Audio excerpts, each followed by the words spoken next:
Here at the end of the road, after all information to do with Guild Wars 2 Path of Fire has been disseminated and we are simply waiting to the last hour on the release of the product, I wanted to take the time to give everybody a broad overview of exactly what this expansion contains, what's exciting about it, and what you get with your money. And in a first for me, I wanted to do it in a pretty short video instead of a long one. Let's go over all the big features of Path of Fire.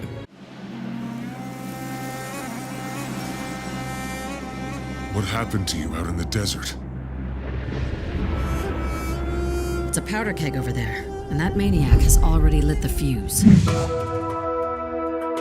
the headlining feature, I think indisputably so, for this expansion is mounts. Rideable mounts, vaguely mounted combat-based mounts, mounts that let you traverse the environment in more interesting ways. The devs have really gone all in with this. And it's genuinely a breath of fresh air. For 12 years, this franchise has never touched them. For 12 years, a lot of the community has said, mounts aren't for us. And now they are coming, so it's getting the attention of lots of people who have only classically played other MMOs like BDO, WoW, or pretty much any of them under the sun have all had mounts of some kind. Finally, Guild Wars 2 is taking its stab at it. And for that reason, I think more people are interested in Path of Fire and getting into Guild Wars 2 than ever before. This is the reason we have seen the community grow so much. So Guild Wars 2 mounts are very different to regular mounts you'd find in MMOs. They are not simply a movement speed buff. We already have lots of those in the game.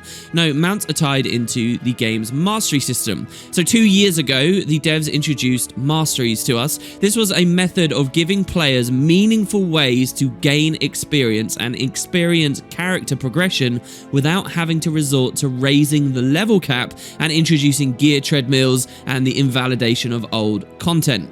So in Heart of Thorns, we learned to commune with the jungle by bouncing on mushrooms and communing with the natives we found there, and specifically learning how to glide was a very good one. This time in Path of Fire, all of the masteries, all of the ways you'll be spending your experience is about taming and commanding and getting better in command of 4 new mounts. These mounts don't just give you movement speed buffs, but they give you combat engage abilities, and they give you new methods of traversing the environment that you need to use to be able to get deeper into the story and deeper into the territories that lay before you. So the 4 mounts are, first of all, a raptor, then we're going to get a giant bunny kangaroo mix called the Springer, then we get this very surreal alien looking creature, the Skimmer, and ending finally with a teleportation wolf made of shifting sands, the Jackal. The mounts have incredible attention to detail in terms of idle animations. They are customizable through dyeing them.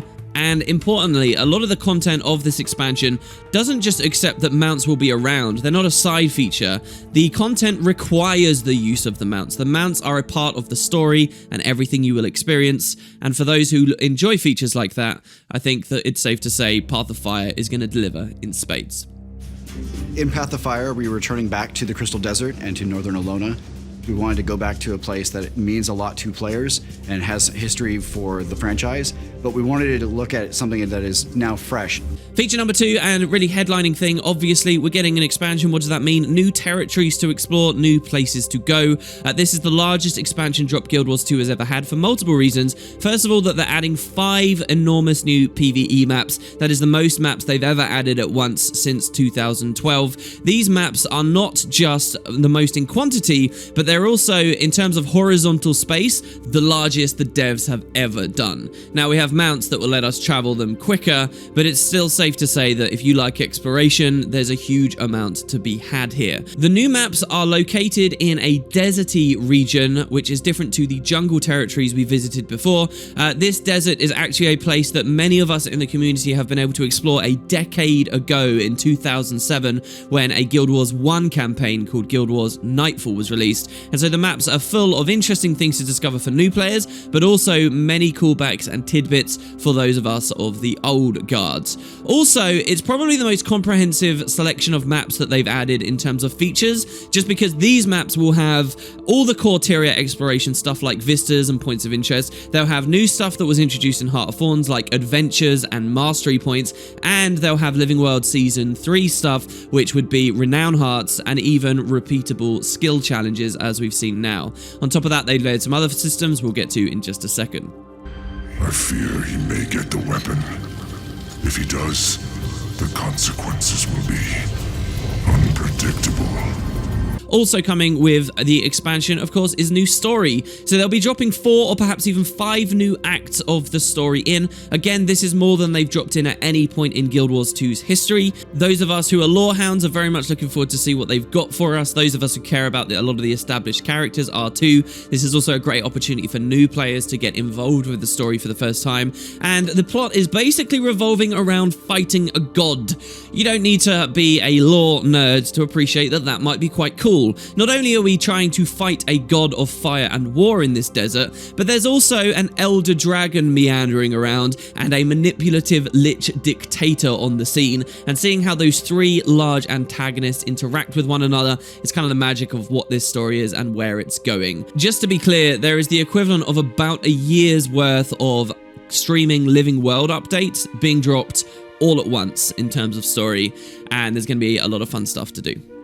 In addition to mounts and an expansion on the mastery system from 2 years ago, Path of Fire also will be offering 9 new elite specializations. So I won't go through every single one of these, but all of the 9 classes in the game, the warriors, the mesmers, the rangers, the elementalists, and so forth, will all be gaining access to new weapons, new skills, new passive trait lines, and build customization options. They're all getting a new elite specialization, and not only this, but each elite specialization also fundamentally changes the playstyle of the class in some way. So the elementalists, who previously could only have 1 attunement at once, can now have 2. Mesmers will no longer be classically dodge rolling, but entering something known as the Mirage Cloak. Engineers gain access to a new form called the Photon Forge they never had before that changes their playstyle in an incredible way. Many of these elite specializations are built based on community feedback from 2 years ago and are fan favorite requests, such as the thieves being able to wield rifles now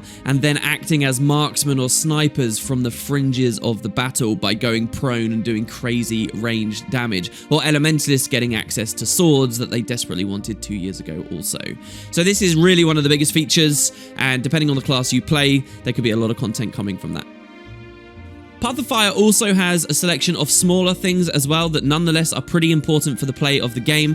There is a new bounty system being added, which involves PvE players being able to take out contracts on special randomly generating enemies in the new environments that also have randomly generated gambits and special effects on them. You take a bounty out, and the idea is you've got to find this creature and kill it in quick order in order to earn special rewards, and you can kind of work alongside one of the factions, one of the guilds in the new region to collect these bounties.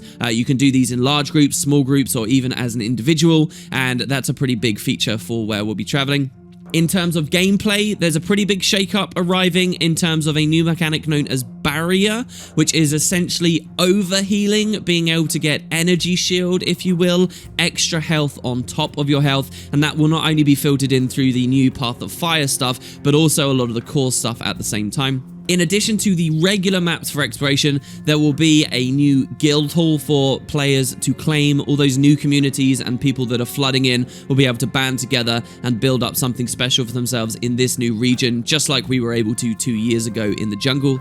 And of course, there will be new armor skins, new weapon skins. There's more of those than there's been in any content drop before. There are new runes, sigils, foods, and stat combos to go for, opening up even more builds, again, outside of the new elite specialization, but just broadly across the game. And lastly, when you get into this expansion, what you're essentially buying into too is access to 2 years worth of streaming frequent updates known as Living World Season 4. The game will immediately shift gears back into its frequent content drops, which continue the story, add more maps, more endgame stuff like raids and fractals, and so on.